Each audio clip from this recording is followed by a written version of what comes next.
के मायूस ना यूँ शाम की तरह ढलते रहिए, हो के मायूस ना यूँ शाम की तरह ढलते रहिए, ज़िंदगी एक भोर है सूर्य की तरह निकलते रहिए। अगर ठहरोगे एक पाँव पे तो थक जाओगे, ठहरोगे अगर एक पाँव पे तो थक जाओगे, धीरे धीरे ही सही मगर राह पर चलते रहिए।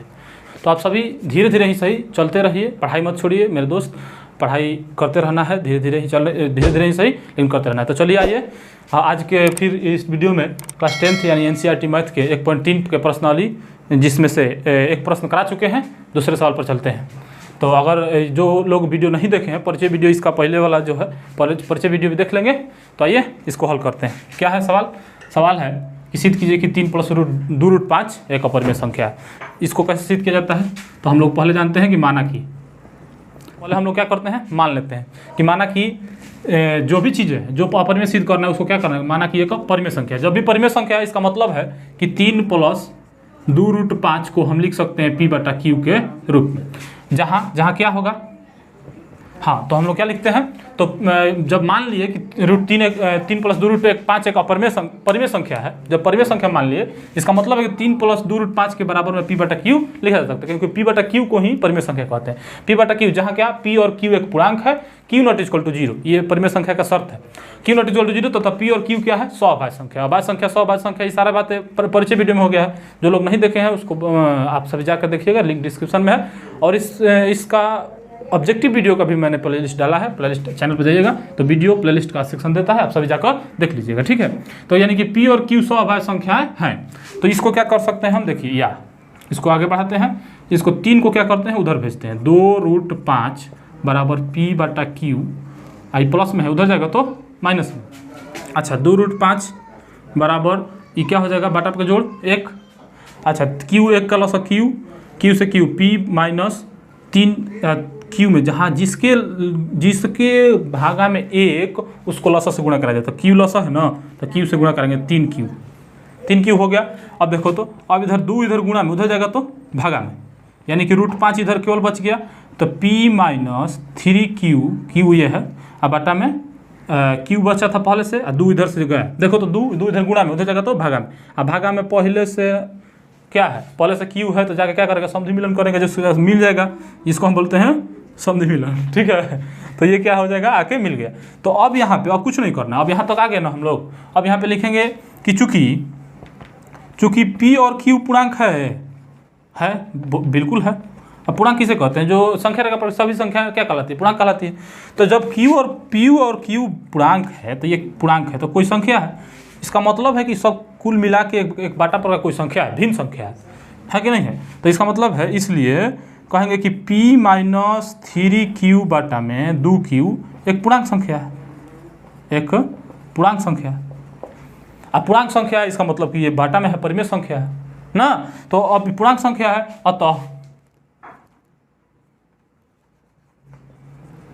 अतः यहाँ दायां पक्ष में क्या लिखेंगे, यहाँ हम बोल देते हैं, आप सभी लिखिएगा, ठीक है, और यहाँ पे लिख देंगे। अतः यहाँ दायां, ये इसको बोलते हैं दायां पक्ष, इसको बोलते हैं बायां पक्ष। दाहिना हाथ है दायां पक्ष, ये बायां पक्ष। अतः यहाँ दायां पक्ष में P - 3Q/2Q एक परिमेय संख्या है, और बायां पक्ष में √5 एक अपरिमेय संख्या है, जो कि संभव नहीं है, जो कि क्या है, संभव नहीं है। अतः इसलिए हमारी मान्यता गलत, हमारी मान्यता गलत। आप सभी लिख लीजिएगा, मान्यता गलत। अतः 3 + 2√5 क्या है,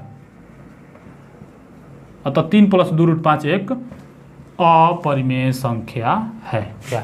तो ये यहाँ तक ये बहुत ही ईजी है, बहुत आसान है। उसके बाद चलते हैं अगला पे। अगला क्या है, 2 नंबर सवाल चलते हैं। 1/√2 यही चीज़ है, 1/√2 को सिद्ध करना है। कैसे सिद्ध किया जाए, आइए सिद्ध कर। तो आइए देखते हैं 3 नंबर सवाल। 1/√2 एक अपरिमेय संख्या, यही ना सिद्ध करना है। चलिए ठीक है, हल माना कि 1/√2 क्या है, एक परिमेय संख्या। इसलिए 1/√2 बराबर क्या हो जाएगा, 1/√2 बराबर हो जाएगा P/Q। अब फिर वही काम, P/Q, जहाँ P और Q क्या है, एक पूर्णांक है, Q ≠ 0 है, और P और Q स्वाभाज्य संख्या। स्वाभाज्य संख्या का मतलब कि जिसके HCF क्या 1 हो, जिसका HCF क्या हो, एक हो, यानी कहने का मतलब कि जिसके अभाज्य गुणनखंड में केवल एक शामिल हो, एक के अलावा कोई शामिल नहीं हो। तो इसको क्या करेंगे अब हम लोग इसको हल करेंगे। तो हमको लगता है कि तिरछा तिरछे अगर गुणा करा दें तो बचेगा क्या, Q में Q से इधर गुणा होगा तो Q बराबर क्या बच जाएगा, √2p। यहाँ से आप दोनों विधि से हल कर सकते हैं। यहाँ से डायरेक्ट कहेंगे कि √2p एक अपरिमेय संख्या और ये Q एक परिमेय संख्या, लेकिन उससे बेहतर होगा इसको अच्छा से बना लिया जाए। ठीक है, अब इस जब भी ऐसा आता है तो ये √5 वाला पे चला गया, देख रहे हैं कैसे पकड़ लिया। तो दोनों तरफ क्या करने पर, दोनों तरफ वर्ग करने पर, ठीक है न। तो दोनों तरफ वर्ग अगर करेंगे तो देखो, तो Q² बराबर √2 + p का स्क्वायर हो जाएगा, नहीं हो जाएगा। अच्छा, √2 का स्क्वायर हो गया, Q² बराबर √2 का स्क्वायर, तो रूट तो खत्म स्क्वायर से, तो यानी कि 2p²। अब यहाँ पे नियम लग गया। अगर आप √5 वाला वीडियो नहीं देखें तो बहुत बढ़िया से वहाँ पे हम समझाए हैं, यहाँ पे भी आपको समझा देते हैं। देखिए, दोनों तरफ वर्ग करने पर, अब इसका मतलब है कि Q² जो है, 2 Q² काटता है, इसलिए 2 Q को भी काटेगा। यही तो बात हुआ था। ठीक है, तो यहाँ 2, देखिए लिख दिए हम कि यहाँ 2 जो है वो किसको विभाजित करता है, काट रहा है Q² को। ठीक है, 2 Q² को विभाजित करता है, इसलिए 2 Q को विभाजित करेगा। ये आपका परिमेय भी है। ठीक है, इसका आप इसके पहले वाले वीडियो को जरूर देखिएगा। इसको समीकरण क्या बना लीजिए, 1 बना लीजिए। क्या किया जाए, और क्या करना क्या होता है कि एक बार Q² को खुला छोड़े हैं और एक बार P² को अकेले ले देना है, तो यही काम करना होता है। तो अब की बार क्या करेंगे, P की जगह कुछ रख दें। अब हमको अकेले करना है ना, तो Q बराबर P का मान नहीं रखेंगे, Q का मान रखना है। Q बराबर 2 के मान के कुछ भी मान लीजिए, उसी में मानिएगा जो रहेगा। तो Q का मान समीकरण 1 में रखने पर, Q का मान समीकरण 1 में रखे जाए तो थोड़ा Q कहाँ है, 2 है, यानी कि 2k का स्क्वायर बराबर 2p², उधर 2p² है। अब देखिए, तो 2 का स्क्वायर क्या हो जाएगा, 4k² बराबर 2p²। 2 इधर आएगा तो गुणा में भागा में आ जाएगा, यानी कि 4k² बटा में 2 × p², 2 दूनी के 4, यानी कि कितना बच गया, 2 दूनी के 4, 2k² बराबर p²। अब देखिए, आपको एक चीज़ नज़र आ जाएगा, 2p² एक तरफ था, एक तरफ Q² था कि ना। अब 2k² हो गया, उससे कोई दिक्कत नहीं, चर संख्या है ना ABCD के कोई, अब p² एक तरफ हो गया, ये अकेले अब की बार p² हो गया। अब घर क्या रहे, Q रहे। अब यहाँ पे भी वही नियम लगेगा। यहाँ लिख के बताते हैं, यहाँ लिख दिए। यहाँ इसका मतलब है कि 2 जो है p² को विभाजित करता है, इसलिए 2 p को विभाजित करेगा। इसका बहुत ही बेहतर डिटेल से एक बार देख लीजिएगा पहले वाला वीडियो, और इसको भी देखिए, आपको समझ में बहुत बढ़िया से आएगा। 2 p² को विभाजित करता है, इसलिए 2 p को विभाजित करेगा। इसको बना देते हैं समीकरण 2 बना चुके हैं ना, समीकरण 3। अब देखिए, अब यहाँ पे हम पहुँच गए हैं लगभग निष्कर्ष पे। समीकरण 2 और 3 से हमें पता चलता है कि 2 जो है, 2 p के भी काटता है और Q को भी काट रहा है। अतः इसका मतलब है कि दोनों के गुणनखंड में शामिल है। हम यहाँ पे माने हैं स्वअभाज्य संख्या, ये तो गलत है कि नहीं गलत है। तो अब यहाँ पे आप इसको स्क्रीनशॉट ले सकते हैं, थोड़ा सा हमको मिटाने की जरूरत पड़ेगी। ठीक है, हम बोल देते हैं, आप सभी लिखिएगा। और समीकरण 2 और 3 से हमें पता चलता है कि 2 p और q दोनों के अभाज्य गुणनखंड में शामिल है, अतः हमारी मान्यता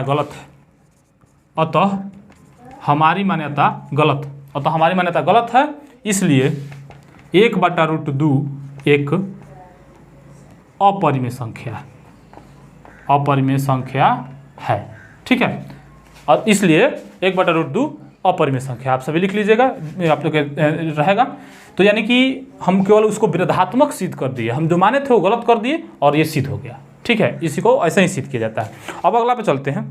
अगला देखिए, तो अगला सवाल क्या है, बहुत ही आसान है, सब एक ही जैसा है। 7√5 कह रहा है कि सिद्ध कीजिए कि 7√5 एक अपरिमेय संख्या। कोई दिक्कत नहीं भाई, आइए सिद्ध कर देते हैं। तो माना कि हम लोग तो मानबे करते हैं, गणित के विद्यार्थी हैं, ये चलबे करता है। हर हर महादेव।